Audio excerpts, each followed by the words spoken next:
Welcome to JH. In this guide, I will demonstrate how to generate blocks within Notion using an example page to walk you through the process. Start by positioning your cursor here.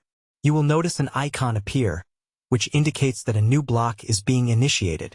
To add a specific element, type a / followed by the name of the tool you want. For instance, to insert a new page, simply type page and hit enter. As you can see, a fresh page has now been added to my workspace. Returning to the main example page, the new entry is visible.